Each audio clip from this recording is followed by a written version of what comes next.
Hello everyone, स्वागत है आप सभी का। आज के इस डिस्कशन में हम कवर करने वाले हैं इंडिया के सभी सारे जो नेशनल पार्क हैं जो करंट टाइम पर 107 आपको देखने को मिलेंगे। तो ये 107 के 107 नेशनल पार्क को हम आज के इस क्लास में कवर करने वाले हैं। और जैसा कि आप सभी को पता है कि सीजीपीएससी प्रीलिम्स के लिए जो हमारा टारगेट बैच संचालित है हमारी एकेडमी के द्वारा, उसके अंतर्गत ये जो क्लासेस है आपको फ्री ऑफ कॉस्ट देखने को मिल रही है यूट्यूब पर। तो आप ज्यादा से ज्यादा इसका लाभ उठाएं, अपने दोस्तों के साथ शेयर ज्यादा से ज्यादा करें, वीडियो को लाइक भी ज्यादा से ज्यादा करें। अगर आपको वीडियो पसंद आता है तो जरूर लाइक करें। अपने साथ में अपने जो विचार है आप कमेंट बॉक्स में भी बता सकते हैं कि आपको ये जो क्लासेस हैं वो कैसी लग रही है। तो इंडियन जियोग्राफी के अंतर्गत आप सभी को पता है राष्ट्रीय उद्यान, वन्य जीव अभ्यारण्य, बायोस्फीयर रिजर्व, ये कुछ महत्वपूर्ण टॉपिक्स हैं, है ना, जहां से हर बार प्रश्न पूछे जाते हैं। तो आज के इस क्लास में ना हम कवर करने वाले हैं नेशनल पार्क को। ठीक है, तो डिस्कशन हम स्टार्ट करते हैं। और डिस्कशन स्टार्ट करें उससे पहले कुछ इन्फॉर्मेशन, जो पहली बार जुड़ रहे हैं मुझसे, पहली बार पढ़ रहे हैं, उनके लिए इन्फॉर्मेशन है मेरे बारे में। कुछ जनरल इन्फॉर्मेशन है यहाँ पे जो आप देख सकते हैं। किसी भी प्रकार के आपके कोई डाउट रहते हैं इस टॉपिक से रिलेटेड या इंडियन जियोग्राफी से रिलेटेड, जीएस के कोई भी सब्जेक्ट से रिलेटेड, और आप पर्सनल मेंटरशिप चाहते हैं, पूछना चाहते हैं डाउट, तो आप इस नंबर पर व्हाट्सएप करके पूछ सकते हैं। अब हम डिस्कशन स्टार्ट करते हैं अपना। हमारा जो डिस्कशन है वो होने वाला है नेशनल पार्क पर। नेशनल पार्क को हम राष्ट्रीय उद्यान के बारे में हम समझे इससे पहले थोड़ा सा समझ लेते हैं जैव विविधता के बारे में, यानी कि बायोडाइवर्सिटी के बारे में।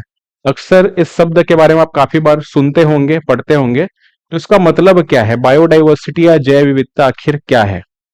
तो जनरली आप अपने आसपास देखेंगे तो आपको कई प्रकार के जीव जंतु देखने को मिलेंगे, अलग अलग प्राणी देखने को मिलेंगे। चाहे हम जीव जंतुओं की बात करें, चाहे हम पौधों की बात करें, यानी कि वनस्पतियों की बात करें, है ना। तो हमारे आसपास आपको जितने भी जीवित प्राणी देखने को मिल रहे हैं, चाहे उसमें हम पौधों को शामिल करें, जानवरों को शामिल करें, सूक्ष्म जीवों को शामिल करें, ठीक है, या उस पूरे इकोसिस्टम को शामिल करें, पारिस्थितिकी तंत्र को शामिल करें जिसमें ये पौधे, जानवर या सूक्ष्म जीव एक्चुअल में क्या करते हैं, निवास करते हैं। ये पूरा इसका जो सम्मिलित रूप है ना, पौधे हो गए, वनस्पतियां हो गई, जानवर है, जीव जंतु है, अलग अलग प्रकार के सूक्ष्म जीव भी इवन इसमें इंक्लूड है। तो इन सब का जो सम्मिलित रूप है उसे हम कहते हैं जैव विविधता। ठीक है, इसे हम क्या कहते हैं, जैव विविधता। इंग्लिश में हम इसे कहते हैं बायोडाइवर्सिटी।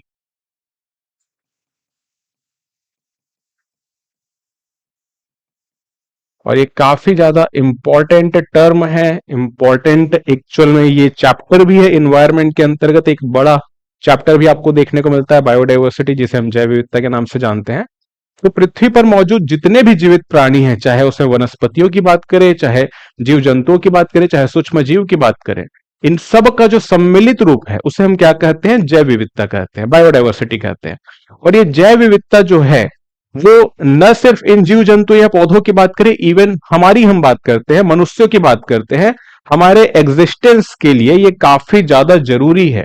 अगर जैव विविधता होती है प्रभावित, अगर जीव जंतुओं या पौधों की प्रजातियों का एक प्रकार से हम देखते हैं विनाश की ओर अगर ये अग्रसर होते हैं, तो इसका इंपैक्ट कहीं ना कहीं हमारे लाइफ में भी हमको देखने को मिलता है।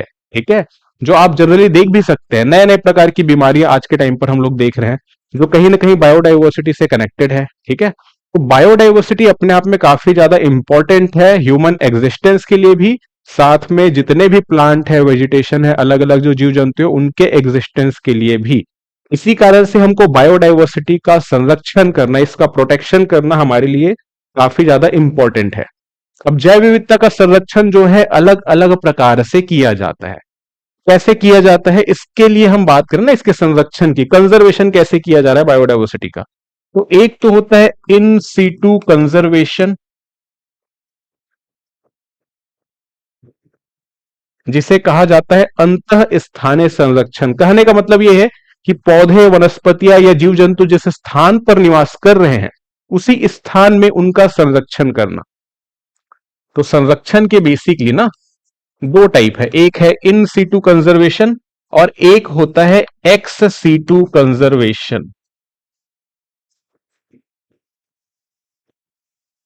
एक्स सीटू कंजर्वेशन को कहा जाता है बाह्य स्थानीय संरक्षण। तो हिंदी में इसे हम कुछ इस प्रकार से लिखेंगे, अंतः स्थानीय संरक्षण और एक्स सीटू कंजर्वेशन यानी कि बाह्य स्थानीय संरक्षण। अंतः स्थानीय संरक्षण के बारे में जैसा मैंने बताया कि जीव जंतु, वनस्पतियां, पेड़ पौधे जिस स्थान पर है उसी स्थान पर उनका कंजर्वेशन करना है। इसका एग्जाम्पल क्या होगा? इन सीटू कंजर्वेशन का एग्जाम्पल आपको देखने को मिलेगा नेशनल पार्क, जिसके बारे में आज हम डिस्कस करने वाले हैं। पर्टिकुलरली इसी के बारे में डिस्कस करेंगे, बट उसके पहले थोड़ा सा बेस हम बना लेते हैं ताकि ये जो लेक्चर है वो आपको बहुत आसान तरीके से समझ आए। ठीक है, तो नेशनल पार्क हो गया इसका एग्जाम्पल, वाइल्ड लाइफ सेंचुरी हो गया इसका एग्जाम्पल, इसके अलावा बायोस्फीयर रिजर्व के बारे में हम लोग पढ़ते हैं, ये भी इसका एग्जाम्पल है, क्योंकि इसका गठन किया जाता है ऐसे क्षेत्र में ना जहां पर प्राणी, पेड़ पौधे, जंगल सब हमको देखने को मिलता है, और वहीं पर इनका संरक्षण किया जा रहा है। प्राकृतिक स्थान पर ही अगर इनका संरक्षण किया जाएगा तो ये उनके लिए ज्यादा बेटर होगा, है ना। और इसमें कॉस्ट भी बेसिकली अगर हम बात करें गवर्नमेंट को तो काफी कम लागत आएगी, क्योंकि प्राकृतिक स्थान पर ही संरक्षण किया जा रहा है ना। तो इन सीटू कंजर्वेशन के अंतर्गत काफी सारे एग्जांपल है। नेशनल पार्क हो गए, बायोस्फीयर रिजर्व हो गया, वाइल्ड लाइफ सेंचुरी हो गया, इसके अलावा बर्ड सेंचुरी आप काफी सारे देखते होंगे, है ना। रामसर साइट्स की हम बात करें तो ये सब किसके एग्जाम्पल है? ये अंतः स्थानीय संरक्षण यानी कि इन सीटू कंजर्वेशन के एग्जाम्पल्स है। जबकि एक्स सीटू कंजर्वेशन यानी कि बाह्य स्थानीय संरक्षण, नाम से समझ आएगा कि जिस स्थान पर वो प्राकृतिक रूप से निवास करते हैं वहां से निकाल कर उन्हें किसी अन्य स्थान पर लाया जाएगा और वहां पर उनका क्या किया जाएगा? संरक्षण किया जाएगा। इसका सबसे बेस्ट जो एग्जाम्पल है वो आप बोल सकते हैं जू, चिड़ियाघर। चिड़ियाघर में विभिन्न प्रकार के जीव जंतु निवास करते हैं, उनको लाया जाता है ना बेसिकली उनके प्राकृतिक आवास से निकालकर, और इसलिए लाया जाता है ताकि एक तो मनोरंजन का भी वो माध्यम हो जाता है ना, जिसके माध्यम से टूरिज्म को डेवलप किया जाता है, साथ ही साथ उनका प्रोटेक्शन भी वहां पर किया जाता है, कंजर्वेशन भी वहां पर किया जाता है। इसी प्रकार से अगर हम बात करें तो बीज बैंक, इसके अलावा जीन बैंक, ये सब वो माध्यम है जिनके द्वारा बेसिकली उनको जो जीव जंतु है या प्राकृतिक वनस्पतियां है उनको प्राकृतिक आवास से निकालकर अन्य स्थान पर, बाह्य किसी स्थान पर संरक्षण किया जा रहा है, इसलिए इसे कहते हैं बाह्य स्थानीय संरक्षण या एक्स सीटू कंजर्वेशन। और संरक्षण जैव विविधता का बहुत ज्यादा इंपॉर्टेंट है। समझने वाली बात यह है, आप एक छोटा सा एग्जांपल हम लोग डिस्कस करते हैं। फॉर एग्जांपल अगर हम लोग बात करें, एक छोटी सी मधुमक्खी है, अगर अगर मधुमक्खी की आबादी में अगर आती है कमी, है ना, इनका पॉपुलेशन अगर डिक्लाइन करता है तेजी से, तो ये क्या करते हैं? आप सभी इस बात से अवेयर होंगे कि मधुमक्खियां जो होती है ना बेसिकली परागन करने का काम करती है, जिसके कारण से जो फसल है हमारी उनका उत्पादन जो है अच्छे तरीके से पॉसिबल हो पाता है। अगर मधुमक्खियों की आबादी में कमी आएगी, इनकी पॉपुलेशन में अगर डिक्लाइन देखने को मिलेगा, परागन जो मधुमक्खियों के द्वारा किया जा रहा है पौधों का, उसमें भी कमी देखने को मिलेगी। परागन में अगर कमी होगी तो फिर फसलों के उत्पादन में भी क्या होगी? कमी होगी। और फसलों के उत्पादन में अगर कमी होगी तो हमारी जो फूड सिक्योरिटी है, हमारी जो खाद्य सुरक्षा है, वो प्रभावित होगी। तो हम लोग डायरेक्टली क्या है? प्रभावित हो रहे हैं। जैव विविधता के अंतर्गत आने वाले एक जीव के पॉपुलेशन में भी अगर डिक्लाइन होता है तो पूरा का पूरा जो सिस्टम है, इकोसिस्टम है हमारा, वो होता है प्रभावित। फसलों के उत्पादन में कमी होगी तो फिर बेसिकली हमारी खाद्य सुरक्षा प्रभावित होगी, और हमारी खाद्य सुरक्षा प्रभावित होगी यानी कि हमारे लिए खाने पीने के लिए जो वस्तुएं हैं वो पर्याप्त मात्रा में नहीं रहेंगे, तो इससे फिर क्या होगी? भूखमरी बढ़ेगी। ठीक है, तो लोग जो है मतलब ह्यूमन का जो एग्जिस्टेंस है वो भी इससे क्या हो रहा है? प्रभावित हो रहा है। इसी कारण जैव विविधता यानी बायोडाइवर्सिटी है जो है वो बहुत ज्यादा इंपॉर्टेंट टॉपिक हो जाता है, और इस कारण से इसके संरक्षण के लिए गवर्नमेंट के द्वारा काफी सारे प्रयास भी किए जाते रहे समय समय पर। ठीक है, वर्तमान में अगर हम लोग बात करें तो भारत सरकार के द्वारा आप सभी को पता है 1972 का एक काफी ज्यादा महत्वपूर्ण एक्ट है जिसे कहा जाता है वाइल्ड लाइफ प्रोटेक्शन एक्ट। 1972 में यह कानून बनाया गया संसद के द्वारा, और वाइल्ड लाइफ प्रोटेक्शन एक्ट यानी कि वन्यजीव संरक्षण अधिनियम, इसी कानून के तहत ही बेसिकली अगर हम बात करें तो राष्ट्रीय उद्यान, वन्यजीव अभ्यारण्य, इनका गठन किया जाता है, इनकी स्थापना की जाती है। ठीक है, इस कानून को बनाया ही इसलिए गया है ताकि जैव विविधता का संरक्षण किया जा सके भारत सरकार के द्वारा, है ना। ताकि बेसिकली ह्यूमन के एग्जिस्टेंस में किसी प्रकार की कोई कमी ना हो या कोई किसी प्रकार का कोई नुकसान देखने को ना मिले। साथ ही जो जीव जंतु हैं, पशु पक्षियां हैं, वनस्पतियां हैं, इनका भी हम संरक्षण कर सके। तो बेसिकली आज की इस क्लास में हमको जिस बारे में पर्टिकुलरली डिस्कस करना है वो है नेशनल पार्क। तो बाकी की चीजों के बारे में हम ज्यादा चर्चा नहीं करते, हमको बेसिकली एक बेस बनाना था, वो हम तैयार कर रहे हैं। तो नेशनल पार्क के बारे में हम आगे डिस्कशन करते हैं। नेशनल पार्क की अगर हम बात करें तो ये है क्या, बेसिकली आपके मन में सवाल आ सकता है कि राष्ट्रीय उद्यान किसे कहते हैं। तो डेफिनेशन पे अगर हम लोग जाएंगे ना, तो राष्ट्रीय उद्यान एक ऐसा प्रोटेक्टेड एरिया है, ऐसा संरक्षित क्षेत्र है जहां पर वन्य जीवों की बात करें हम, चाहे पौधों की बात करें, चाहे पूरे के पूरे एनवायरमेंट की बात करें, इनका क्या किया जाता है, पूरी तरह से संरक्षण किया जाता है। ठीक है, चाहे पौधे हो, वनस्पतियां हो, चाहे जीव जंतु हो, इनका हम क्या कर रहे हैं, प्रोटेक्शन कर रहे हैं, संरक्षण कर रहे हैं। ठीक है, तो प्राकृतिक आवास पर ही यहां पर संरक्षण करने का कार्य किया जाता है। और मानव जो गतिविधियां हैं, क्योंकि सबसे खतरनाक जो चीज हम आज के समय पर देख रहे हैं, जो पर्यावरण को सबसे ज्यादा प्रभावित कर रहा है, वो स्वयं हम हैं और कोई नहीं है। तो मानव की जो गतिविधियां है ना, इनको कर दिया जाता है सीमित। कहां पर, जिस एरिया को नेशनल पार्क डिक्लेयर किया गया है, मानव की गतिविधियां अगर सीमित होंगी तो वहां पर जीव जंतुओं, पशु पक्षियों, या हम बात करें वनस्पतियों की जो डाइवर्सिटी है, वो प्रभावित नहीं होगी, है ना।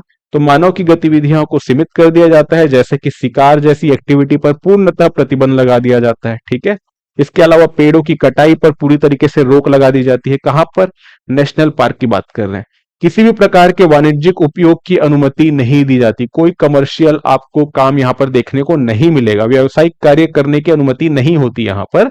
इसी प्रकार से चाहे कृषि की बात करें, अपने जानवरों के चराई की बात करें, है ना, मानव बसावट की बात करें, इसकी भी अनुमति नहीं होती है नेशनल पार्क वाले एरिया में। ये आपको ध्यान में रखना है। ठीक है, इसके अलावा अगर आपसे कभी एग्जाम में प्रश्न पूछा जाए तो ध्यान में रखना, राष्ट्रीय उद्यान यानी कि नेशनल पार्क का गठन जिस एक्ट के द्वारा किया जाता है वो है वाइल्ड लाइफ प्रोटेक्शन एक्ट 1972, वन्य जीव संरक्षण अधिनियम 1972 के द्वारा। लेकिन कुछ और बातें भी है जो जिसके बारे में एग्जाम में पूछा जा सकता है। अब हमको तो डिस्कस करना है 107 नेशनल पार्क के बारे में जो वर्तमान में भारत में आपको देखने को मिलेंगे, लेकिन उससे पहले कुछ और भी चीजें हैं जहां से एग्जाम में प्रश्न पूछे जाते हैं, उनको भी हमको डिस्कस करना है। तो जैसा मैंने बताया कि राष्ट्रीय उद्यान का गठन कौन करता है, अगर ये पूछा जाए तो ध्यान में रखना, राज्य सरकार जो है ना, स्टेट गवर्नमेंट, वो रिस्पॉन्सिबल है किसी भी नेशनल पार्क के गठन को लेकर। लेकिन राज्य सरकार गठन तो करती है, साथ में केंद्र सरकार की मंजूरी की भी आवश्यकता होती है।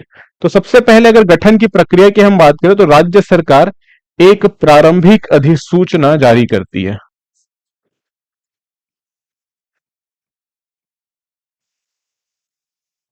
तो सबसे पहले प्रारंभिक अधिसूचना, एक नोटिफिकेशन जारी किया जाता है स्टेट गवर्नमेंट के द्वारा।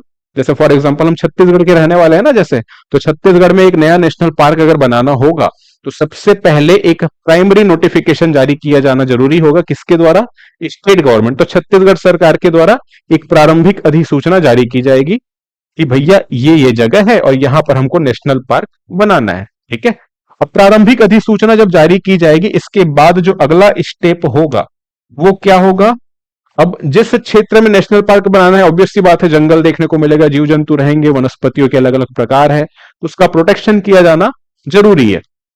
लेकिन ऐसे जगहों पर हो सकता है मानव बसाहट भी हो, कई सारे ऐसे लोग हो सकते हैं जिनकी जमीन हो, भूमि हो वहां पर, है ना, तो उनके कुछ ना कुछ दावे तो रहेंगे, विवाद तो होगी। तो उन विवादों का सबसे पहले क्या किया जाएगा, निपटारा किया जाएगा।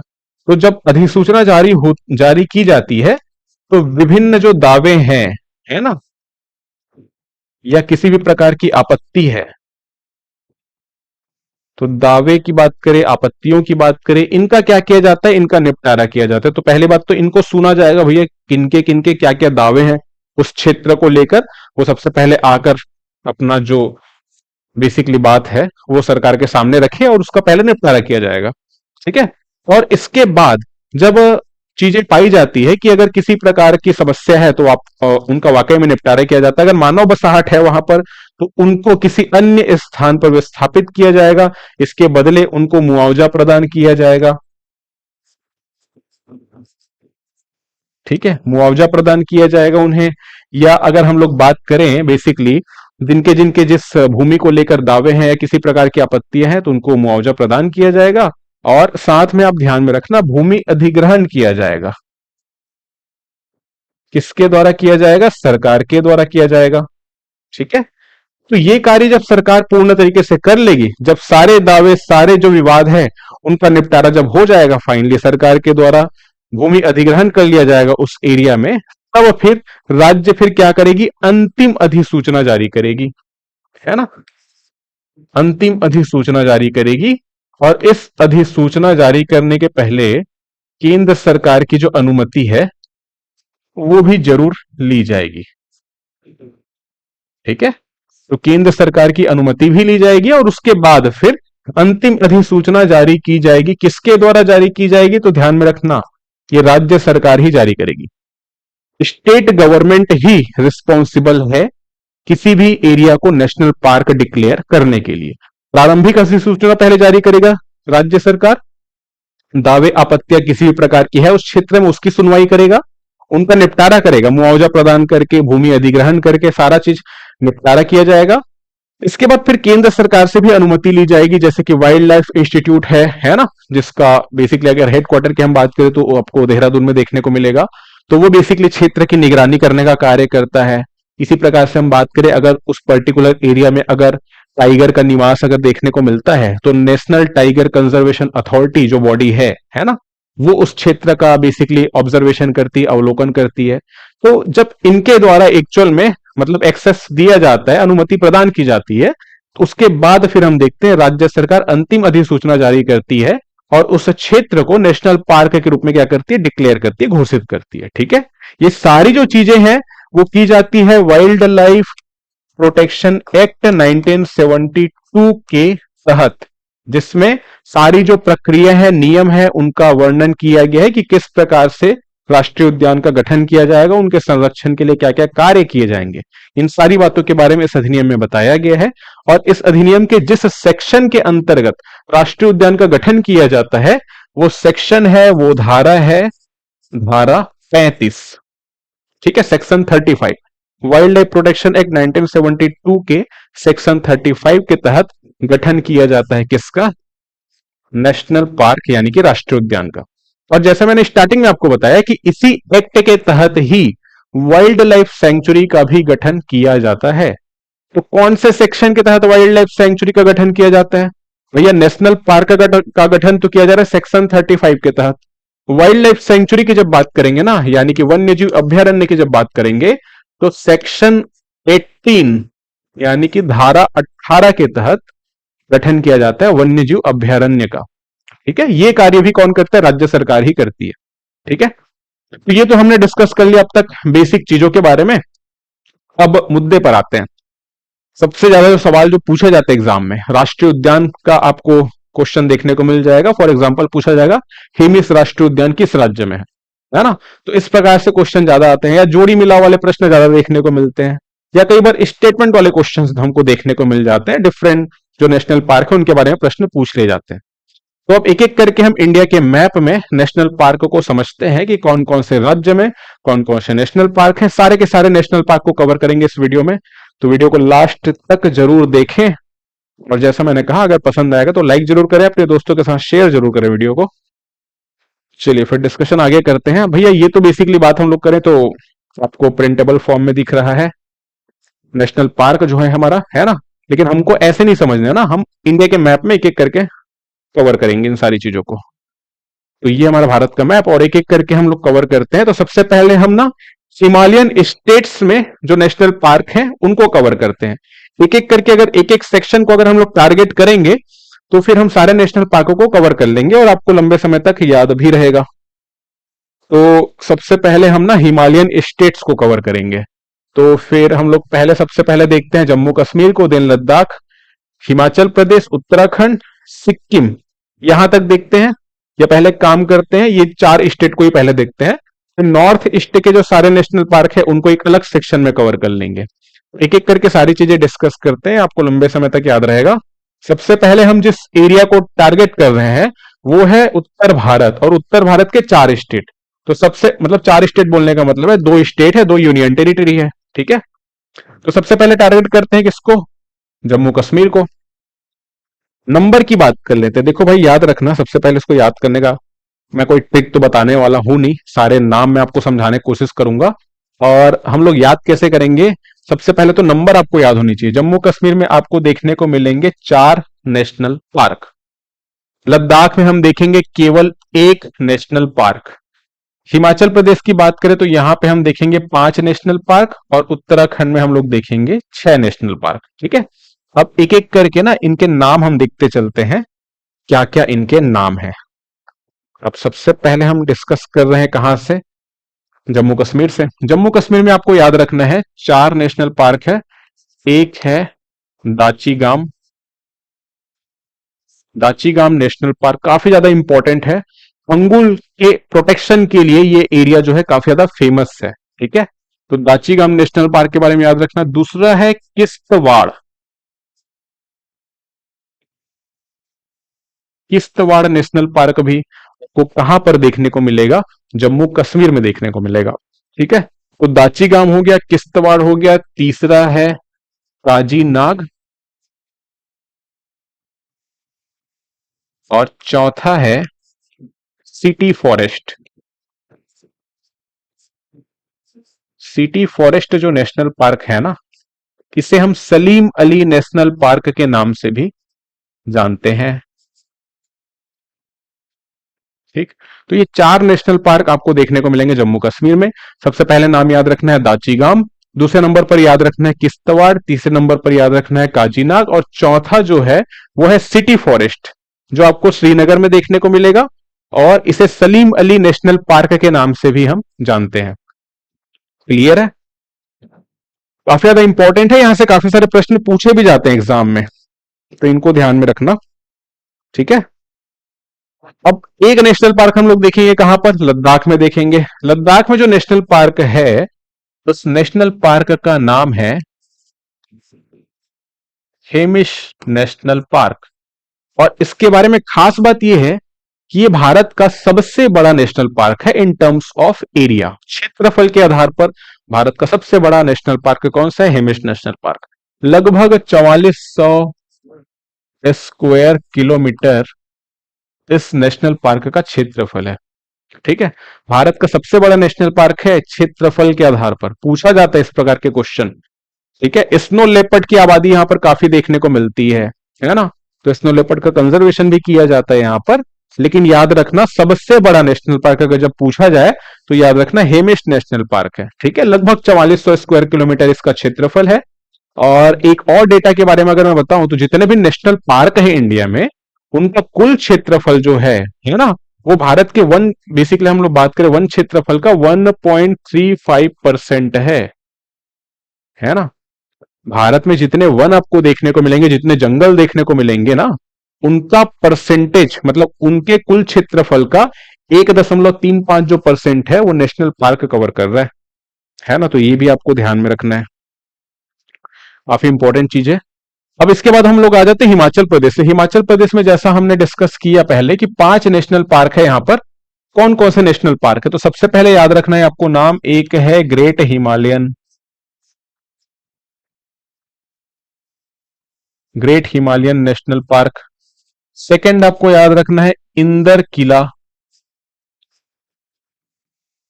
ठीक है, इंदर किला नेशनल पार्क भी आपको मिलेगा हिमाचल प्रदेश में। तीसरा आपको याद रखना है खीर गंगा।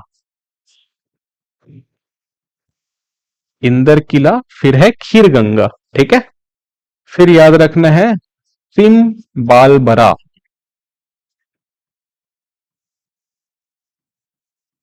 सिम बालबरा। और पांचवा जो नेशनल पार्क है वो है पिन वैली। ठीक है, ये 5 नेशनल पार्क आपको याद रखने हैं हिमाचल प्रदेश में। सबसे प्रमुख जो है वो है ग्रेट हिमालयन। इसके बाद आपको याद रखना है इंदर किला, फिर है खीर गंगा, सिम बालबरा, और है पिन वैली। 5 नेशनल पार्क, पांचों के नाम आपको याद रखने हैं। मोस्ट इंपॉर्टेंट हिमाचल प्रदेश, वैसे भी टूरिज्म के लिए ये जो स्टेट है वो काफी ज्यादा अग्रणी है, आप सभी को पता है ना। तो टूरिज्म के लिए स्टेट काफी ज्यादा अग्रणी है। और यहाँ पर नेशनल पार्क भी काफी सारे हैं। वाइल्ड लाइफ का प्रोटेक्शन भी यहाँ पर काफी मात्रा में किया जाता है, मतलब अच्छे तरीके से किया जाता है। और मानव बसाहट भी यहाँ पर, क्योंकि पहाड़ी क्षेत्र है ना, तो मानव बसाहट as compared to other state यहाँ पर थोड़ी कम देखने को मिलेगी। टूरिज्म के लिए ज्यादा इंपॉर्टेंट है ये। तो जब आप कभी घूमने के लिए जाएंगे तो इन नेशनल पार्क में से किसी एक को जरूर कवर करिएगा।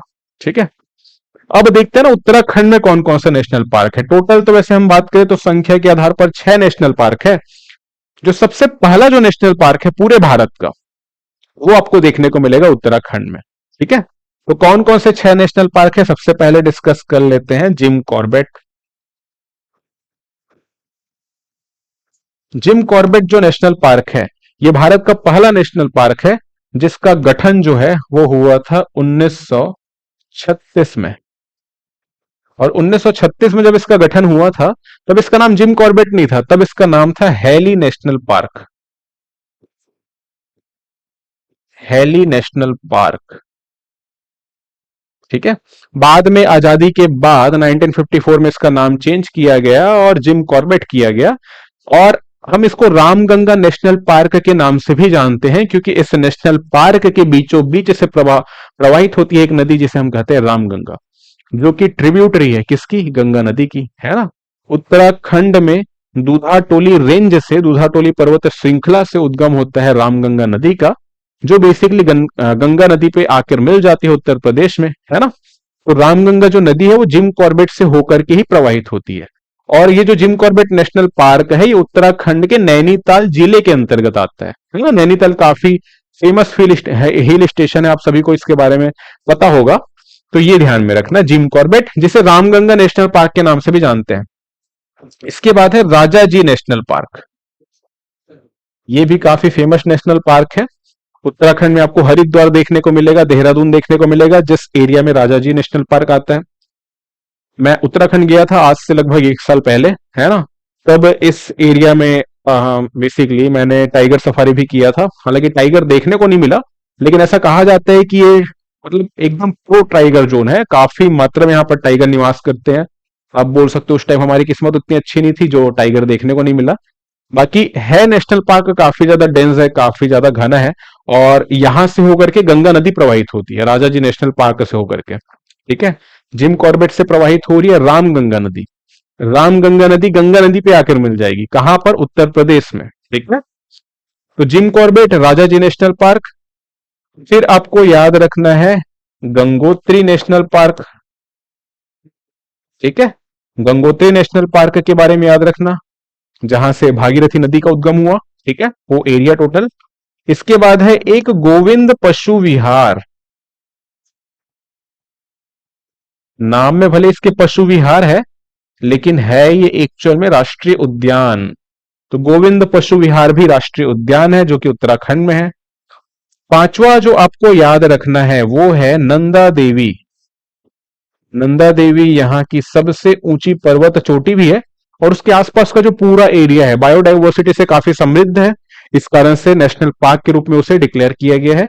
और छठवां जो नेशनल पार्क है ना, वो है फ्लावर्स वैली। हिंदी में इसे कहते हैं फूलों की घाटी। तो flowers valley national park. Total 6 national park हम लोग देख रहे हैं, कहां पर, उत्तराखंड में।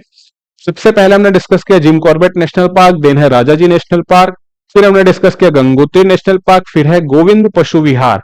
इसके बाद हमने डिस्कस किया नंदा देवी, और छठवा कौन सा है, फ्लावर्स वैली, यानी कि फूलों की घाटी। क्लियर है, तो ये 6 नेशनल पार्क आपको याद रखने उत्तराखंड से। सबसे पहले नंबर को फिट बिठाना अपने दिमाग में, कितने कितने नेशनल पार्क कौन कौन से राज्य में है। उसके बाद रिकॉल करने की कोशिश करनी है। बार बार आप इंडिया के मैप में अगर इन चीजों को ड्रॉ करेंगे, बार बार रीड करेंगे, तो आपको आसानी से ये याद हो जाएगा। थोड़ी मुश्किलें आती है शुरुआत में, लेकिन अगर बार बार रिवीजन करेंगे तो फिर याद हो जाएगी आपको लॉन्ग टर्म के लिए। ठीक है, तो ये तो हमने डिस्कस कर लिया उत्तर भारत के, मेनली हम लोग बात कर रहे हैं तो हिमालयन स्टेट के अंतर्गत आने वाले नेशनल पार्क को। अब हम चले जाते हैं थोड़ा नॉर्थ ईस्ट की ओर, है ना। नॉर्थ ईस्ट के अंतर्गत 7 तो सिस्टर्स आ गए, और एक हो गया हमारा छोटा सा सिक्किम। तो टोटल 8 राज्य हैं।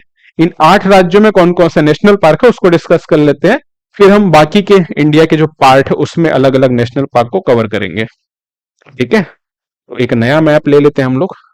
इस मैप में ना हम नॉर्थ ईस्ट के जो नेशनल पार्क हैं उनको कवर करते हैं। क्लियर है? समझ आ रहा है सभी को? चलिए, तो सबसे पहले तो हम स्टार्ट करते हैं किससे? सिक्किम से स्टार्ट करते हैं। सिक्किम में हमको केवल एक नेशनल पार्क देखने को मिलेगा। कौन सा नेशनल पार्क हम देखेंगे? इधर लिखते हैं इसको। सिक्किम में एक नेशनल पार्क हम देखेंगे, इसका नाम है कंचनजंगा। ठीक है, तो कंचनजंगा के बारे में आप सभी को पता है। भारत की अगर सबसे ऊंची पर्वत चोटी की हम लोग बात करेंगे तो वो है K2 यानी कि गॉडविन ऑस्टिन, जो हमको लद्दाख केंद्र शासित प्रदेश में देखने को मिलता है। लेकिन क्योंकि वो पर्वत जिस एरिया में है वो एक्चुअल में हमारे कंट्रोल में नहीं है, पाकिस्तान ऑक्यूपाइड कश्मीर के अंतर्गत आता है। तो अगर एग्जाम में उसके बारे में न दिया जाए ऑप्शन, तो फिर भारत का सबसे ऊंचा जो पर्वत चोटी है वो हो जाएगा कंचनजंगा, 8,596 मीटर जिसकी है ऊंचाई सी लेवल से। लेकिन एक्चुअल में तो है वो सेकंड नंबर का, क्योंकि K2 है फर्स्ट नंबर पर। ठीक है, 8,611 मीटर K2 की ऊंचाई है, जिसे गॉडविन ऑस्टिन के नाम से भी जानते हैं। और 8,596 मीटर जो ऊंचाई है वो बेसिकली किसकी है? कंचनजंगा की। बाकी माउंट एवरेस्ट के बारे में तो आप सभी को पता ही है ना, जो कि पूरे वर्ल्ड की सबसे ऊंची चोटी है। तो सिक्किम में केवल एक नेशनल पार्क है, वो है कंचनजंगा। इसके बाद हम चले जाते हैं अरुणाचल प्रदेश में। अरुणाचल प्रदेश में आपको नेशनल पार्क मिलेंगे दो। नागालैंड में एक नेशनल पार्क मिलेगा, मणिपुर में दो मिलेगा, मिजोरम में दो नेशनल पार्क हैं, त्रिपुरा में दो नेशनल पार्क हैं, मेघालय में दो नेशनल पार्क हैं और असम में मिलेंगे आपको 8 नेशनल पार्क। तो ये नंबर्स हैं सबसे पहले जो आपको अपने दिमाग में करने हैं फिट। क्लियर है सभी को? दो नेशनल पार्क अरुणाचल प्रदेश में, एक नेशनल पार्क नागालैंड में। अगर नागालैंड और असम को हम छोड़ दें तो बाकी के जितने भी राज्य हैं, है ना, सब में दो दो नेशनल पार्क हम लोग देख रहे हैं। सिक्किम का तो देख लिया एक नेशनल पार्क पहले ही, असम में 8 देखेंगे, नागालैंड में एक देखेंगे। ठीक, तो सबसे पहले भैया हम स्टार्ट करते हैं ऊपर अरुणाचल प्रदेश से। अरुणाचल प्रदेश में दो नेशनल पार्क है, एक हो गया माउलिंग और दूसरा है नामदफा। ठीक है, एक है माउलिंग, दूसरा है नामदफा। नागालैंड में जो एक नेशनल पार्क है इसका नाम है इंटाकी। ठीक, काफी इंपॉर्टेंट है। आपको लग रहा होगा इतने सारे नेशनल पार्क क्या याद करना जरूरी है? मेरे भाई, याद करना जरूरी है, क्योंकि एग्जामिनर कब कहां से प्रश्न पूछेगा इसका आइडिया किसी को नहीं है। 107 नेशनल पार्क संख्या में भले लगता है बहुत सारे हैं, लेकिन इंडिया के मैप में जब आप याद करोगे तो बहुत आसानी से आपको चीजें याद हो जाएंगी। ठीक है, रिवीजन की आवश्यकता है, बार बार रिवीजन, और बिना रिवीजन के कोई भी सब्जेक्ट क्लियर होने वाला है नहीं, है ना, तो ध्यान में रखना। नागालैंड में इंटाकी। नागालैंड के नीचे आ जाएंगे तो है मणिपुर। मणिपुर में सबसे फेमस जो नेशनल पार्क है जिसके बारे में आप सभी को पता होगा वो है किबुल लामजाओ, है ना। तो ये फ्लोटिंग नेशनल पार्क के नाम से भी जाना जाता है, आप सभी को पता होगा। ठीक है, किबुल लामजाओ जो नेशनल पार्क है, मोस्ट इंपॉर्टेंट, जिस झील पर ये पूरा नेशनल पार्क बसा हुआ है वो है लोकटक झील, है ना। और इस लोकटक झील पर मिट्टी के छोटे छोटे द्वीप हैं जो एक्चुअल में फ्लोट करते रहते हैं, तैरते रहते हैं, है ना। और इन छोटे छोटे जो मिट्टी के द्वीप हैं जो तैरते रहते हैं उन्हें क्या कहा जाता है? उन्हें कहा जाता है फूमडीज। ठीक है, फूमडीज इन्हें कहा जाता है, मिट्टी के छोटे छोटे द्वीप जो लोकटक झील में तैर रहे हैं। और इस पूरे झील के आसपास जो पूरा बायोडाइवर्सिटी है उसको प्रोटेक्ट करने के लिए नेशनल पार्क बनाया गया जिसे कहा जाता है किबुल लामजाओ नेशनल पार्क। एक ये हो गया, दूसरा है यहां पर सिरोही। ठीक है, तो दो नेशनल पार्क है, कहां पर? मणिपुर में, एक है किबुल लामजाओ, दूसरा है सिरोही। मणिपुर के नीचे आ जाएंगे तो हम देखेंगे कौन सा है? मिजोरम। और मिजोरम में भी दो नेशनल पार्क है, एक तो है मुरलेन और दूसरा है पावंगपुई। पावंगपुई को ब्लू माउंटेन के नाम से भी जाना जाता है। और ध्यान में रखना कि ये ना मिजोरम की सबसे ऊंची चोटी भी है, हाईएस्ट पीक पॉइंट भी है ये, बेसिकली अगर बात करें तो कहां की? मिजोरम की। मणिपुर में हमने दो नेशनल पार्क देखा, किबुल लामजाओ, सिरोही। इसके बाद मिजोरम में दो नेशनल पार्क देख रहे हैं, मुरलेन और पावंगपुई। ठीक है, त्रिपुरा में आ जाते हैं। त्रिपुरा में भी आपको दो नेशनल पार्क देखने को मिलेंगे, कौन कौन से दो नेशनल पार्क हैं? एक तो है क्लाउडेड लेपर्ड,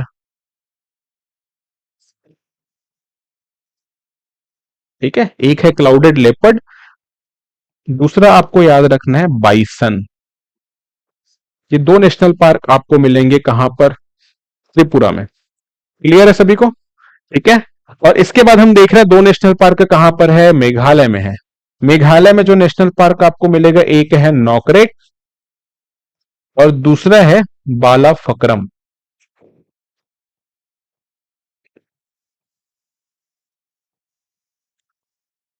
कितने नेशनल पार्क हो गए भैया नॉर्थ ईस्ट में? बचा हमारे पास अब कौन सा? एक राज्य बचा है, वो है असम, जहां पर हम देखने वाले हैं 8 नेशनल पार्क। तो एक बार फिर से रिवाइज कर लेते हैं। टोटल यहां पर 8 स्टेट्स हैं। एक हो गया सेवन सिस्टर्स प्लस एक सिक्किम, सभी को कंबाइंड फॉर्म में कहा जाता है उत्तर पूर्व भारत। ठीक है। सिक्किम में हमने देखा कंचनजंगा।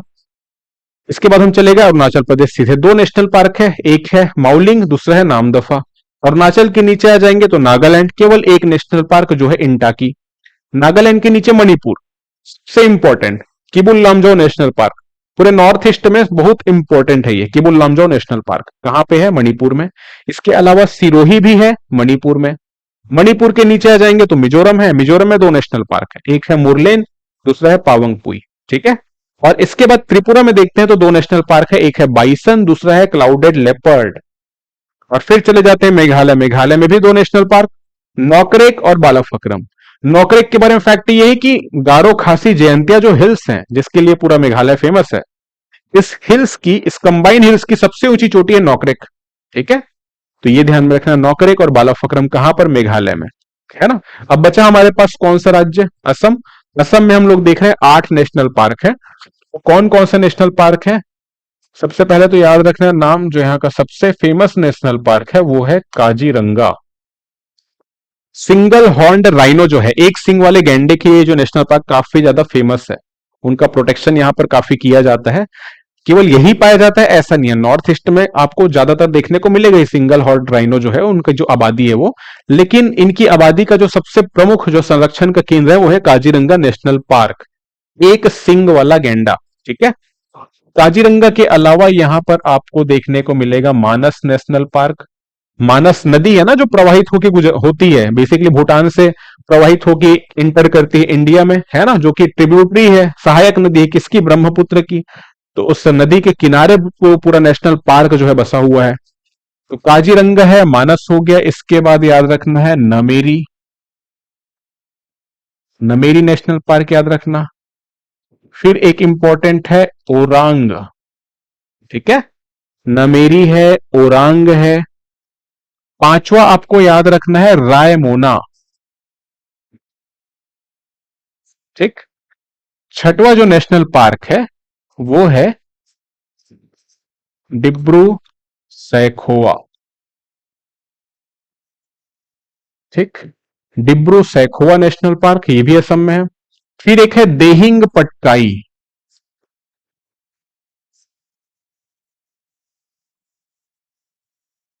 देहिंग पटकाई नेशनल पार्क, ये 7 हो गया। और आठवां जो है ना, आठवां की हम बात करें तो सेखीना ज्वालाओ। ठीक है। सेखीना ज्वालाओ या सखीना ज्वालाओ जो नेशनल पार्क है, जो आपको देखने को मिलेगा कहां पर? असम में। तो ये ध्यान में रखना, टोटल 8 नेशनल पार्क हैं। ठीक है। ये टोटल 8 नेशनल पार्क आपको देखने को मिलेंगे असम में। सेखीना ज्वालाओ या सखीना ज्वालाओ जिसे कहा जाता है बेसिकली।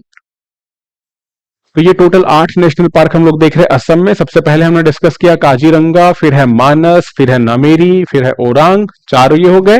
रायमोना, इसके बाद है डिब्रू सैखोवा, देहिंग पटकाई, और फिर है सखीना ज्वालाओ या सेखीना ज्वालाओ। ठीक है। या सिखना ज्वालाओ के नाम से भी कहा जाता है, अलग अलग प्रोनाउंसिएशन का थोड़ा सा दिक्कत हमको देखने को मिलता है।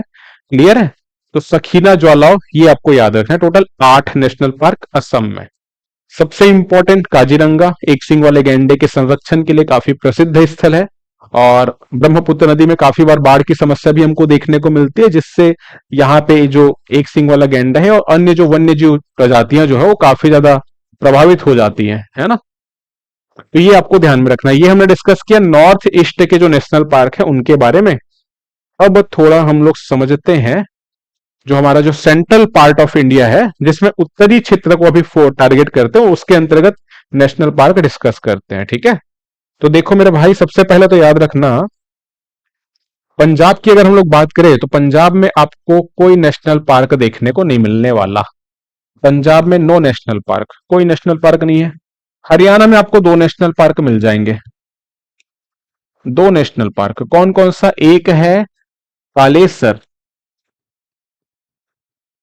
और दूसरा आपको मिलेगा सुल्तानपुर। तो सुल्तानपुर और कालेसर, ये दो नेशनल पार्क आपको मिलेंगे कहां पर? हरियाणा में।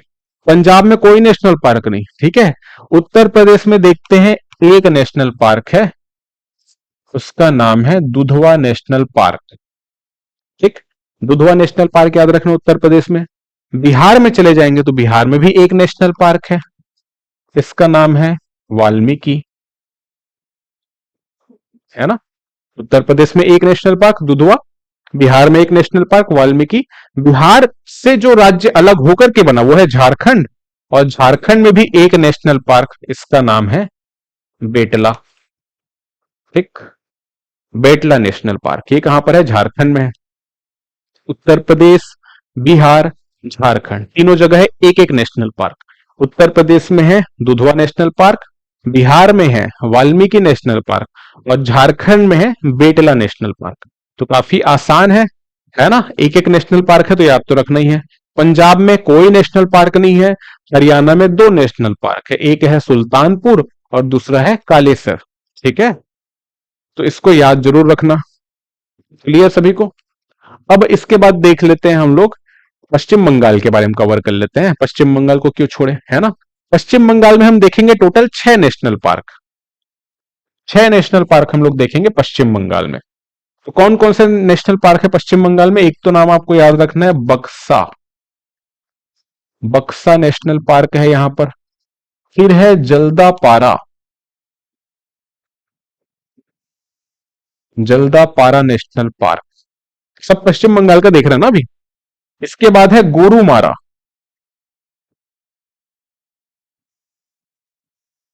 एक है जल्दापारा, दूसरा है गोरुमारा, एक हम लोग देख चुके हैं बक्सा।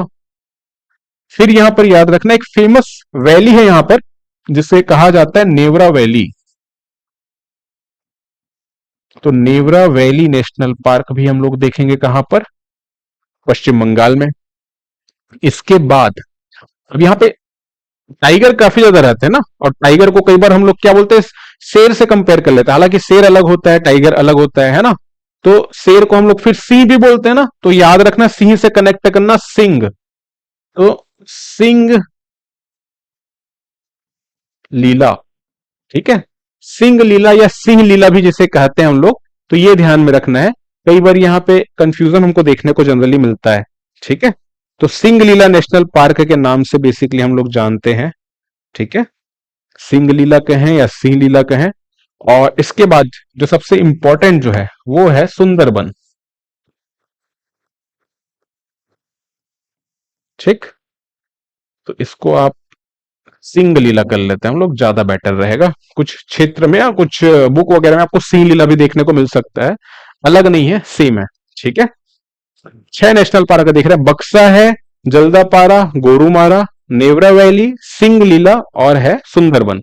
ये नेशनल पार्क हम लोग देख रहे हैं कहां पर? पश्चिम बंगाल में। क्लियर? पश्चिम बंगाल के अगर नीचे आ जाएंगे ना तो कौन सा राज्य है, थोड़ा साइड में देखेंगे तो उड़ीसा है। उड़ीसा में बेसिकली अगर हम लोग बात करें तो दो नेशनल पार्क आपको देखने को यहां पर मिलते हैं। ठीक है, दो नेशनल पार्क आपको देखने को मिलेंगे उड़ीसा में, और इनका जो नाम है, एक तो हो गया भीतरकनिका,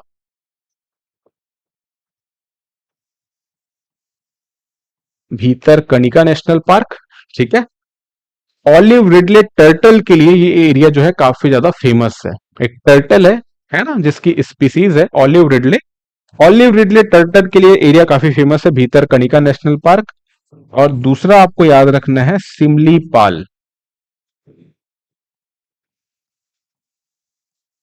सिमलीपाल नेशनल पार्क। तो ये दो नेशनल पार्क आपको देखने को मिलेंगे कहां पर? उड़ीसा में। ठीक है, ये आपको ध्यान में रखना है। अब इसके बाद कौन से राज्य को डिस्कस करें? तो चलते हैं हम लोग छत्तीसगढ़ की ओर, अपने स्टेट को कवर कर लेते हैं यार, है ना। हमारे छत्तीसगढ़ में अगर हम लोग बात करें तो आपको देखने को मिलने वाले हैं 3 नेशनल पार्क।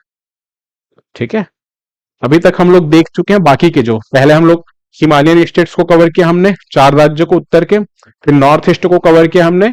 इसके बाद हमारा जो उत्तर का जो सेंट्रल इंडिया है एक प्रकार से, है ना, उत्तर मध्य जो हमारा बोल सकते हैं हम लोग भारत की अगर बात करें, तो इसके अंतर्गत हम नेशनल पार्क कवर कर रहे हैं। पंजाब में कोई नेशनल पार्क नहीं देखे, हरियाणा में देखे हैं 2 नेशनल पार्क। ठीक है, उत्तर प्रदेश, बिहार, झारखंड तीनों जगह एक एक नेशनल पार्क देखे। पश्चिम बंगाल में 6 नेशनल पार्क हैं। इसके बाद हमने देखा उड़ीसा में 2 नेशनल पार्क है, भीतरकनिका और सिमलीपाल। अब बात करते हैं छत्तीसगढ़ की। छत्तीसगढ़ में 3 नेशनल पार्क है मेरे भाई। एक है गुरु घासीदास नेशनल पार्क।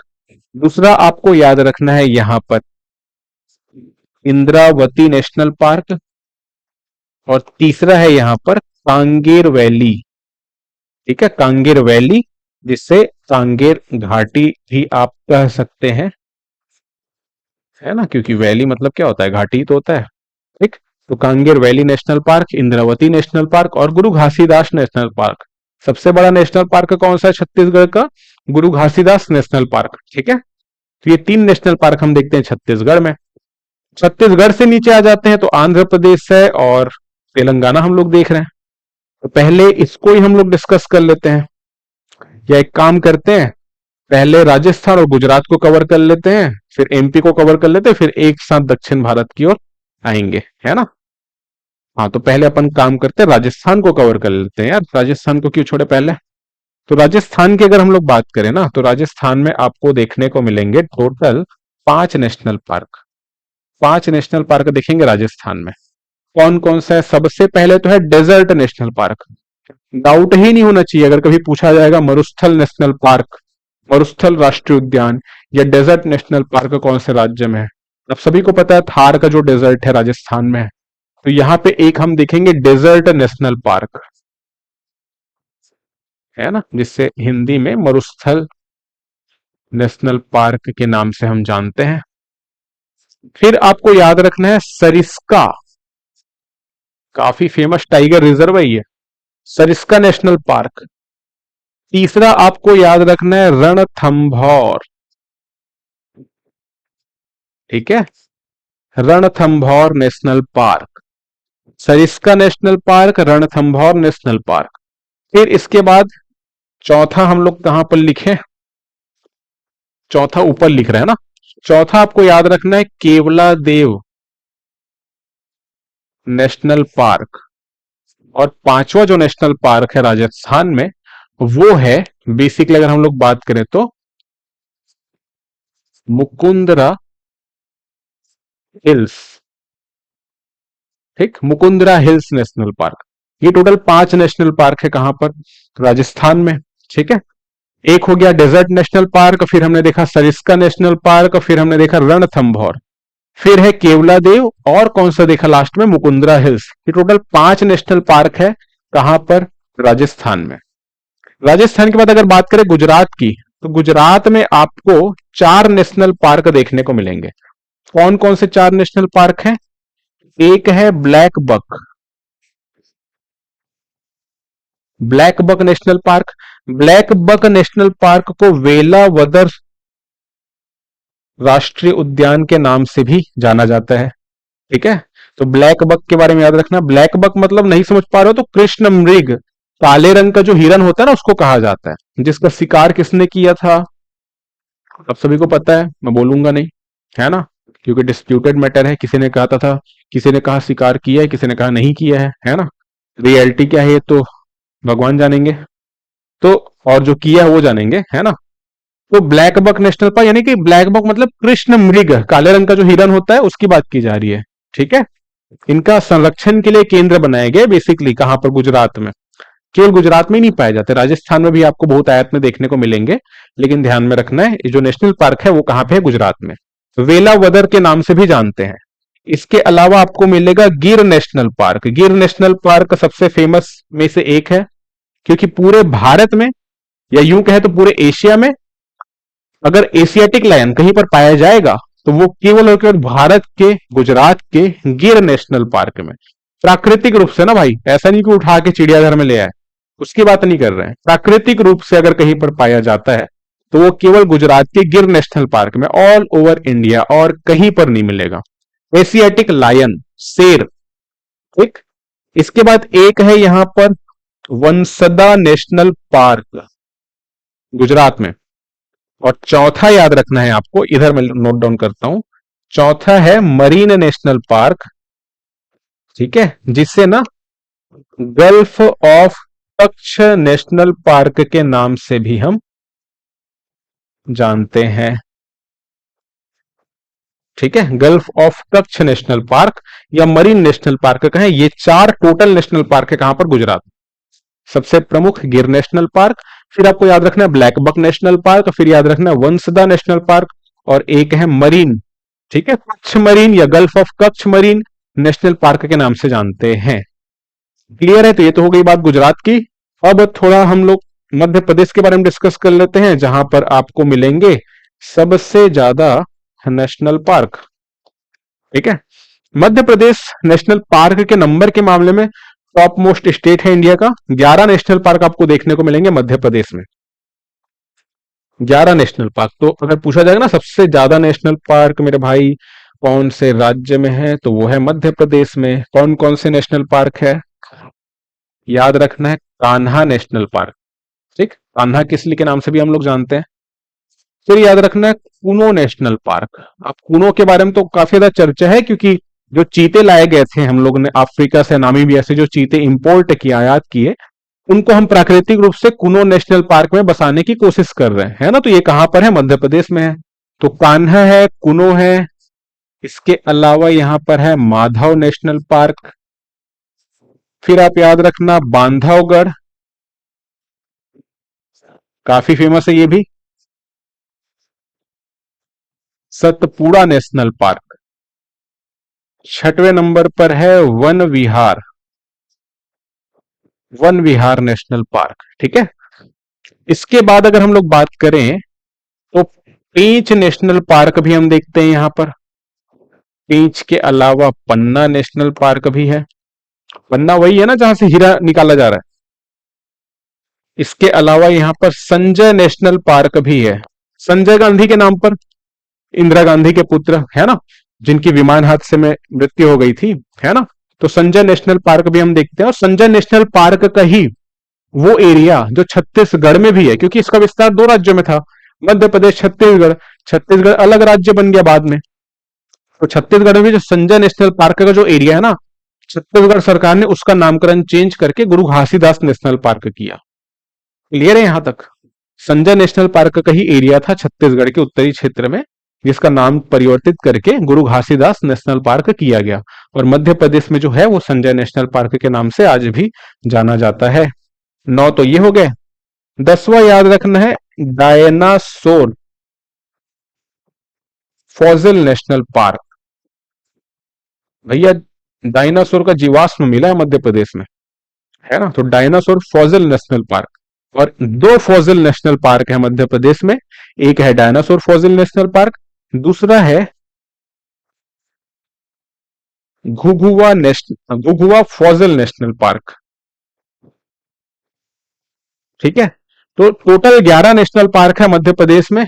11 के 11 आपको आसानी से याद हो जाएंगे। थोड़ा तकलीफ हो सकता है स्टार्टिंग में, लेकिन क्या कहा मैंने, बार बार रिवीजन करते चलना है तो ही चीजें आसान होंगी।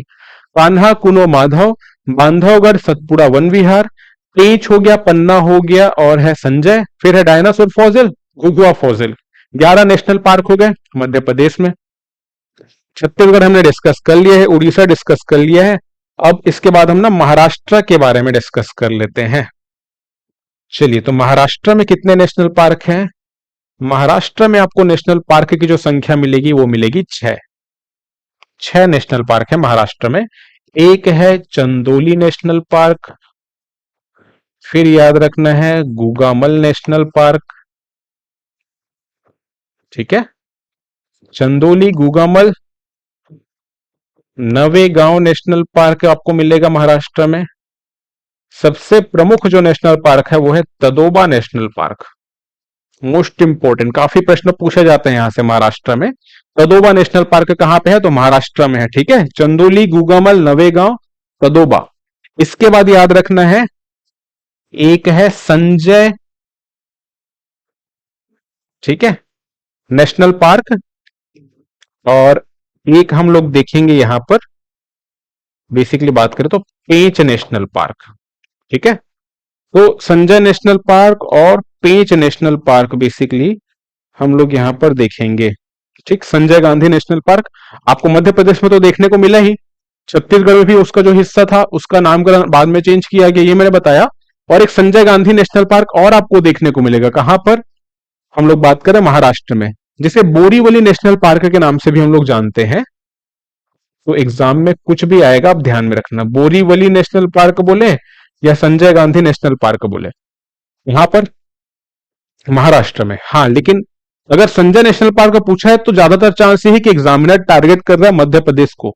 महाराष्ट्र में अगर पूछेगा तो बोरीवली नाम से ज्यादातर पूछे जाने की संभावना है, ठीक है। पेंच नेशनल पार्क की बात करें तो पेंच नेशनल पार्क हम मध्य प्रदेश में भी देख चुके हैं। तो मध्य प्रदेश में जो पेंच नेशनल पार्क है उसे पेंच नेशनल पार्क ही कह रहे हैं। ये साथ ही साथ महाराष्ट्र में भी है इसका एरिया। महाराष्ट्र में पेंच नेशनल पार्क को जवाहरलाल नेहरू नेशनल पार्क के नाम से भी जाना जाता है, ठीक है।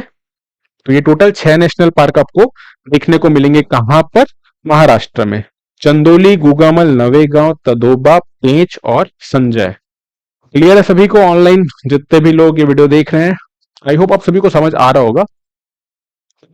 और बार बार आपको रिवीजन करने की आवश्यकता है ज्यादा से ज्यादा, ताकि जो चीजें हम लोग पढ़ रहे हो लंबे समय तक आपके दिमाग में रहे। महाराष्ट्र के नीचे एक छोटा सा प्यारा सा राज्य है जो टूरिज्म के लिए काफी फेमस, और वो है गोवा। गोवा में एक नेशनल पार्क है जिसका नाम है मोलेम नेशनल पार्क। ये आपको मिलेगा गोवा में, क्लियर है। एक नेशनल पार्क है मोलेम नेशनल पार्क। इसके बाद हम डिस्कस कर लेते हैं तेलंगाना के नेशनल पार्क को। तेलंगाना में आपको मिलेंगे 3 नेशनल पार्क। कौन कौन से 3 नेशनल पार्क? एक है महावीर हरीना वन स्थली, ठीक है। दूसरा है कसु ब्रह्मानंद रेड्डी, और तीसरा है मृगवानी, ठीक है। 3 नेशनल पार्क हम लोग देख रहे हैं। एक है महावीर हरीना वन स्थली, दूसरा है कसु ब्रह्मानंद रेड्डी, और तीसरा है मृगवानी, या जिसे मृगवानी के नाम से भी हम लोग जानते हैं। ये 3 नेशनल पार्क कहां पर है? तेलंगाना में। 3 नेशनल पार्क इसके बाद हम लोग देखते हैं कहां पर? आंध्र प्रदेश में। 3 नेशनल पार्क हमने तेलंगाना में देखे, तेलंगाना जहां से अलग होकर बना है वो है आंध्र प्रदेश। यहां पर भी देखेंगे 3 नेशनल पार्क, क्लियर है। कौन कौन से नेशनल पार्क है? एक है पापी कोंडा, दूसरा है रामेश्वरम, ठीक है। रामेश्वरम को राजीव गांधी नेशनल पार्क के नाम से भी जाना जाता है, ये भी ध्यान में रखना। अगर राजीव गांधी नाम से प्रश्न पूछ लिया जाए तो कंफ्यूज हो जाओगे। तो रामेश्वरम नेशनल पार्क या राजीव गांधी नेशनल पार्क की बात करें, कहां पर है? आंध्र प्रदेश में है, ठीक है। और एक हम लोग नेशनल पार्क यहां पर देखेंगे वो है वेंकटेश्वरा, क्लियर यहां तक? ठीक है। तो राजीव गांधी जिसे रामेश्वरम के नाम से भी हम लोग जानते हैं, और एक नेशनल पार्क क्या है? वेंकटेश्वरा। तो ये 3 नेशनल पार्क हम लोगों ने देखा, कहां पर? आंध्र प्रदेश में, क्लियर। अब इसके बाद अगले मैप में हम लोग चलते हैं, नहीं तो यहां पे हौच पौच हो जाएंगी चीजें ज्यादा। अब इसके बाद बेसिकली अगर हम लोग बात करें तेलंगाना, आंध्र प्रदेश, यहां तक हमने डिस्कस कर लिया। गोवा के बारे में भी हमने समझा। कर्नाटक, केरल, तमिलनाडु, ये तीन राज्य बचे हैं और इसके बाद हम अंडमान निकोबार द्वीप समूह के अंतर्गत आने वाले नेशनल पार्क देखेंगे। तो कर्नाटक के बारे में अगर हम लोग बात करें ना, कर्नाटक में हम देखेंगे 5 नेशनल पार्क, केरल में हम लोग देखेंगे 6 नेशनल पार्क। ठीक है, कर्नाटक के 5 को पहले डिस्कस कर लेते हैं। सबसे पहले याद रखना है अंसी नेशनल पार्क, अंसी के बाद है बन्नरघट्टा। ठीक है, एक है अंसी नेशनल पार्क, दूसरा है बन्नरघट्टा। तीसरा यहां पे याद रखना है बांदीपुर, बांदीपुर नेशनल पार्क भी है यहां पर। चौथा है कुद्रेमुख नेशनल पार्क और पांचवा आपको याद रखना है नागरहोल नेशनल पार्क। ये 5 नेशनल पार्क है, काफी ज्यादा इंपॉर्टेंट है। अंसी हो गया, बन्नरघट्टा, बांदीपुर है ना, कुद्रेमुख और नागरहोल। गुड आफ्टरनून सभी को, गुड आफ्टरनून। क्लियर है? तो ये 5 नेशनल पार्क के नाम आपको याद रखने हैं, Anshi, Bannerghatta, Bandipur. Bandipur one of the most famous tiger reserve भी है ऑल ओवर इंडिया का, तो ये भी ध्यान में रखना है ना। अंसी, बन्नरघट्टा, बांदीपुर, कुद्रेमुख जो कि आपको पता है कि आयरन ओर के लिए भी काफी फेमस है, 1892 मीटर इसकी पीक है। नागरहोल, ये 5 नेशनल पार्क आपको याद रखने हैं। कहां पे अगर हम बात करें तो, कहां पे? कर्नाटक में। 6 नेशनल पार्क देखेंगे केरल में। कौन कौन से नेशनल पार्क हैं? सबसे पहले याद रखना है आपको, सबसे पहले आपको नाम याद रखना है यहां पर पेरियार। फिर दूसरा याद रखना है एराविकुलम। ठीक है, एक है पेरियार, दूसरा है एराविकुलम। तीसरा आपको याद रखना है साइलेंट वैली। ठीक, पेरियार, एराविकुलम, साइलेंट वैली, ये 3 नेशनल पार्क हो गए। कहां पे? केरल में। इसके अलावा हम जैसा कि डिस्कस कर रहे हैं 6 नेशनल पार्क हैं, तो बाकी के जो नेशनल पार्क है इसको मैं ऊपर लिखता हूं। ठीक है, पेरियार, एराविकुलम और साइलेंट वैली। इसके बाद है अनाईमुड़ी शोला।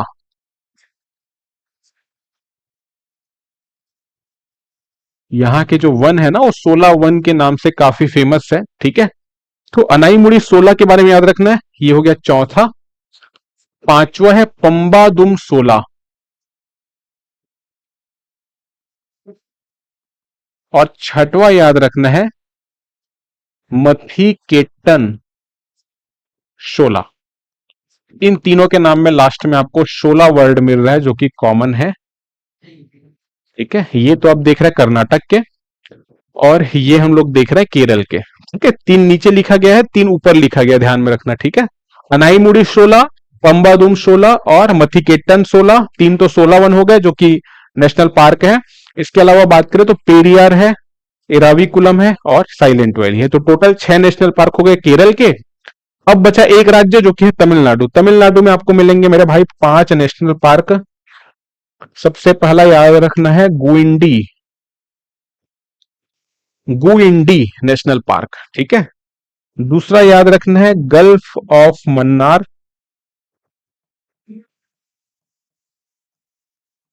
Gulf of Mannar national park भी आपको देखने को मिलेगा, मन्नार की खाड़ी नेशनल पार्क। तीसरा आपको याद रखना है अन्नामलाई। अन्नामलाई अगर पर्वत आप पढ़ेंगे तो आपको मिलेगा केरल में, बट ऐसा नहीं कि सिर्फ केरल में ही अन्नामलाई पर्वत है। अन्नामलाई पर्वत का एक्सटेंशन जो है, विस्तार जो है, तमिलनाडु में भी है। तो तमिलनाडु में अन्नामलाई नेशनल पार्क है, ये ध्यान में रखना। इसको इंदिरा गांधी नेशनल पार्क के नाम से भी जानते हैं। तो इंदिरा गांधी नेशनल पार्क कहां है पूछा जाए तो और कुछ नहीं, अन्नामलाई के बारे में ही पूछा जा रहा है जो तमिलनाडु में है। अन्नामलाई है तो फिर याद रखेंगे मुदुमलाई भी आपको मिलेगा। ठीक है, अन्नामलाई है तो मुदुमलाई भी है, ये भी तमिलनाडु में है। तो 5 नेशनल पार्क है, तो पांचवा कौन सा है? पांचवा है मुकुर्थी, मुकुर्थी नेशनल पार्क। गुइंडी हो गया, गल्फ ऑफ मन्नार हो गया, इसके अलावा हमने देखा अन्नामलाई, फिर है मुदुमलाई और फिर है मुकुर्थी। मुकुर्थी के बारे में याद रखना है कि टाइगर रिजर्व भी है। और सबसे खास बात यह है कि पूरे भारत का सबसे दक्षिणतम टाइगर रिजर्व है, सबसे दक्षिण में स्थित टाइगर रिजर्व है मुकुर्थी। कहां पर? तमिलनाडु में। क्लियर? इसलिए बता रहा हूं क्योंकि ऐसा प्रश्न आया हुआ है पहले। भारत का सबसे दक्षिणतम tiger reserve Mukurthi tiger reserve है, जो कि एक नेशनल पार्क भी है। क्लियर? तो ये तो हो गया भारत के सारे नेशनल पार्क, एक्सेप्ट अभी बचा कौन सा है? अपना बचा है अभी अंडमान निकोबार द्वीप समूह। तो लास्ट में अंडमान निकोबार द्वीप समूह के अंतर्गत आने वाले नेशनल पार्क के बारे में डिस्कस कर लेते हैं। इसकी लोकेशन की हम लोग बात करें तो कुछ हमको यहां पे देखने को मिलेगा, अंडमान निकोबार द्वीप समूह। इसके अंतर्गत नेशनल पार्क हम लोग देखेंगे कितने? 9 नेशनल पार्क। 9 नेशनल पार्क देखेंगे अंडमान निकोबार द्वीप समूह के अंतर्गत। कौन कौन से हैं डिस्कस कर लेते हैं। सबसे पहले याद रखना है नॉर्थ बटन। एक याद रखना है नॉर्थ बटन, दूसरा है मिडिल बटन। ठीक है, ये बटन बटन क्या है मेरा भाई? तीसरा है साउथ बटन। छोटे छोटे नेशनल पार्क हम लोग देखेंगे यहां पर। काफी सारे आइलैंड है, आप सभी को पता होगा, लगभग 836 आइलैंड है अंडमान निकोबार द्वीप समूह के अंतर्गत। जो बड़े बड़े आइलैंड है उसमें आपको पता है कि north Andaman, middle Andaman, south Andaman. तो नॉर्थ अंडमान में जो नेशनल पार्क आपको मिलेगा वो है नॉर्थ बटन, मिडिल अंडमान में मिडिल बटन, साउथ अंडमान में साउथ बटन। ठीक है, तो ये 3 नेशनल पार्क आप याद रखना, north Button, Middle Button, South button. चौथा नेशनल पार्क आपको याद रखना है वो है saddle peak national park. Saddle peak जो है ना वो सबसे ऊंची चोटी है पूरे के पूरे अंडमान निकोबार द्वीप समूह की, जिसका एलिवेशन है 732 मीटर सी लेवल से। ठीक है, इसके बाद याद रखना है mount Harriet. Mount Harriet national park, ये भी माउंटेन पीक है जो कि अपने आप में उसके आसपास का पूरा area as a national park भी डिक्लेयर्ड है। तो Saddle Peak, Mount Harriet, total 5 हो गए। इसके बाद छठवां कौन सा है? Campbell Bay. Campbell Bay national park. सातवां याद रखना है ग्लाथिया बे। ग्लाथिया बे नेशनल पार्क। फिर आठवां और नौवां दो मरीन नेशनल पार्क भी है। मरीन मतलब समुद्री नेशनल पार्क।